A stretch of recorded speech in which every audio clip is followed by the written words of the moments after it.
car, and we went over to the White House. And as we went in West Executive Drive, people pouring out of the executive office building, people running out of the White House.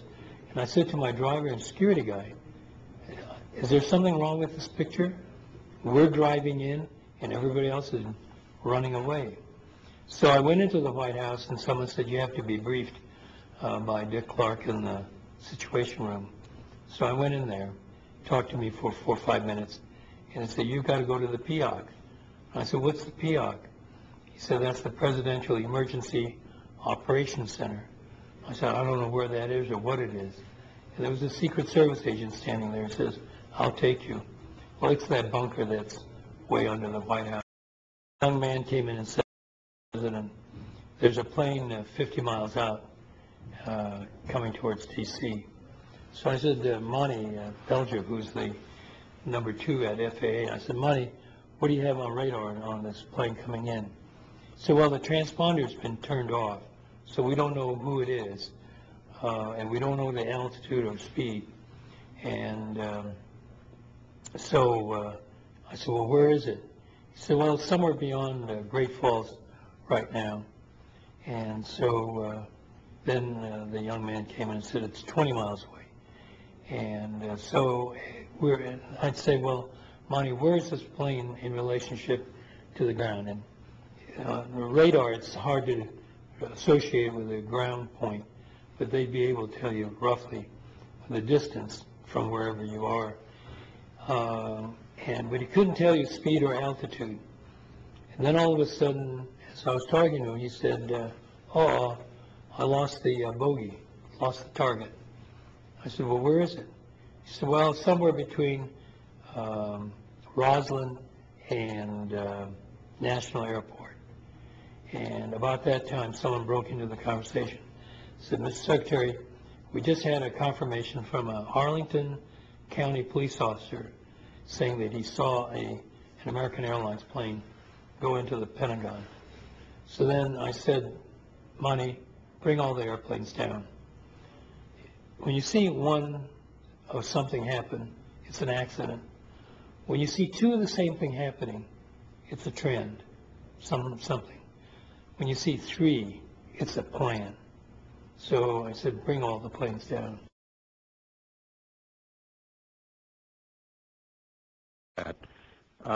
I wanted to focus just a moment on the Presidential Emergency Operating Center.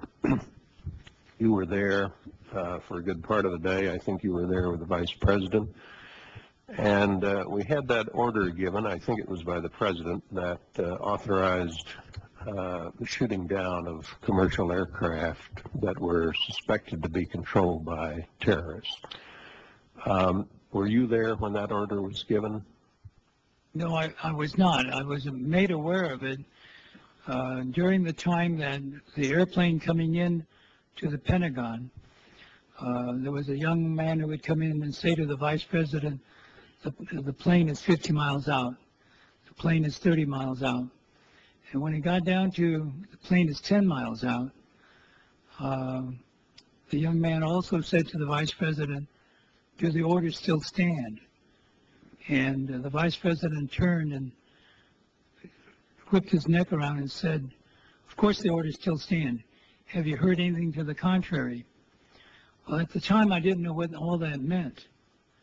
And the flight you're referring to is the flight that came into the Pentagon. Yeah. And so I was not aware that that discussion had already taken place. And but in listening to the conversation between the young man and the Vice President, then at the time I didn't really recognize the significance of that.